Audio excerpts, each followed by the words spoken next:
Proust, à l'ombre des jeunes filles en fleurs. Seule l'idée qu'on allait me laisser entendre la Berma me distrayait de mon chagrin.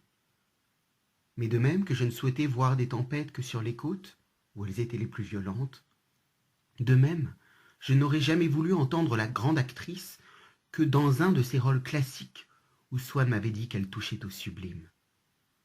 Car c'est dans l'espoir d'une découverte précieuse que nous désirons recevoir certaines impressions de nature ou d'art. Nous avons quelques scrupules à laisser notre âme accueillir à leur place des impressions moindres qui pourraient nous tromper sur la valeur exacte du beau. La Berma, dans Andromaque, dans les caprices de Marianne, dans Phèdre, c'était de ces choses fameuses que mon imagination avait tant désirées. J'aurais le même ravissement que le jour où une gondole m'emmènerait au pied du Titien des Faries, si jamais j'entendais réciter par la Berma les vers « On dit qu'un prompt départ vous éloigne de nous, Seigneur », etc. Un Titien à Venise, la Berma dans Phèdre, chef-d'œuvre d'art pictural ou dramatique, que le prestige qui s'attachait à eux rendait en moi vivant, c'est-à-dire invisible. Enfin, si j'allais entendre la Berma dans une pièce nouvelle, il ne me serait pas facile de juger de son art, de sa diction, puisque je ne pourrais pas faire le départ entre un texte, que je ne connaîtrais pas d'avance, et ce que lui ajouteraient des intonations et des gestes qui me sembleraient faire corps avec lui. Tandis que les œuvres anciennes, que je savais par cœur, m'apparaissaient comme de vastes espaces réservés, et tout près, où je pourrais apprécier, en pleine liberté, les inventions dont la Berma les couvrirait, comme à fresque, des perpétuelles trouvailles de son inspiration. Malheureusement, depuis des années qu'elle avait quitté les grandes scènes et faisait la fortune d'un théâtre de boulevard dont elle était l'étoile, elle ne jouait plus de classiques. Et j'avais beau consulter les affiches, elle n'annonçait jamais que des pièces toutes récentes, fabriquées exprès pour elle par des auteurs en vogue. Quand un matin, cherchant sur la colonne des théâtres les matinées de la semaine du jour de l'an, j'y vis pour la première fois 2 actes de Phèdre avec Madame Berma. Et aux matinées suivantes, le demi-monde, les caprices de Marianne, nom qui, comme celui de Phèdre, était pour moi transparent, rempli non seulement de clarté, dont l'œuvre m'était connue, illuminé jusqu'au fond d'un sourire d'art. Ils me parurent ajouter de la noblesse à Madame Berma elle-même, quand je lus dans les journaux, après le programme de ces spectacles, que c'était elle qui avait résolu de se montrer de nouveau au public dans quelques-unes de ses anciennes créations. Donc, l'artiste savait que certains rôles ont un intérêt qui survit à la nouveauté de leur apparition, ou au succès de leur reprise.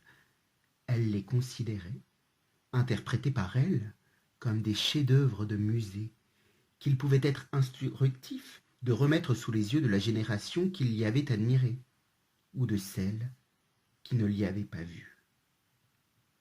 En faisant afficher ainsi, au milieu des pièces qui n'étaient destinées qu'à faire passer le temps d'une soirée, Phèdre, dont le titre n'était pas plus long que les leurs, et n'était pas imprimé en caractères différents, elle y ajoutait, comme le sous-entendu d'une maîtresse de maison, qui, en vous présentant à ses convives au moment d'aller à table, vous dit, au milieu des noms des invités, qui ne sont que des invités, et sur le même ton qu'elle a cité les autres, Monsieur Anatole France.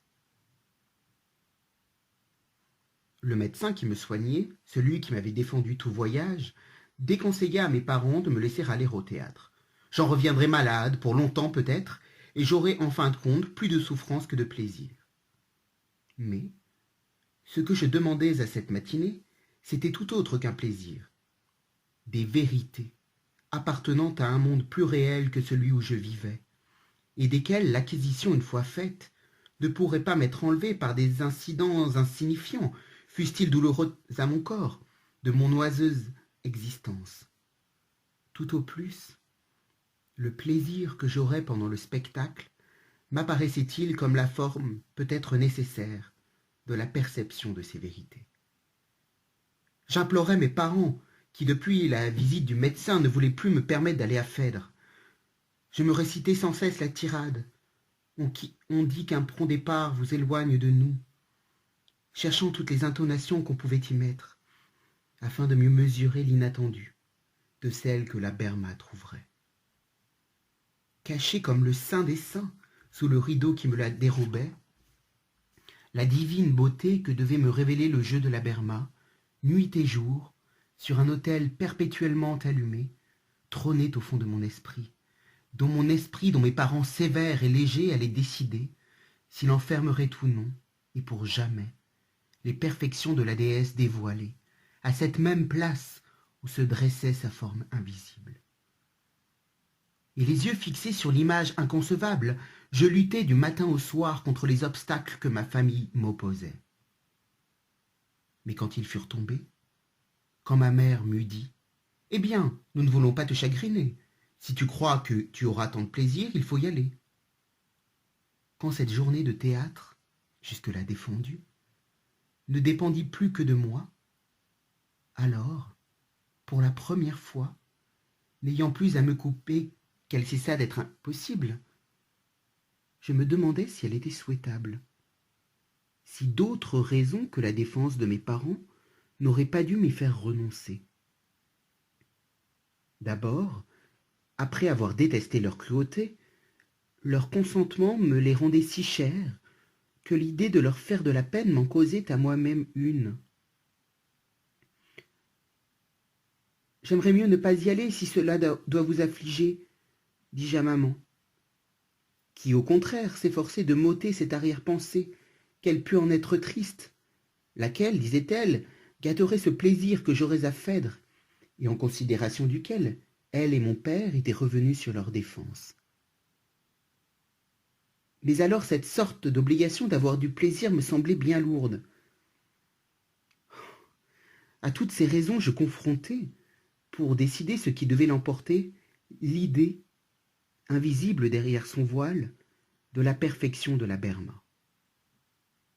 Je mettais dans un des plateaux de la balance, sentir maman triste, risquer de ne pas pouvoir aller aux Champs-Élysées retrouver Gilberte, et dans l'autre, pâleur janséniste, mythe solaire. Mais ces mots eux-mêmes finissaient par s'obscurcir devant mon esprit et ne me disaient plus rien.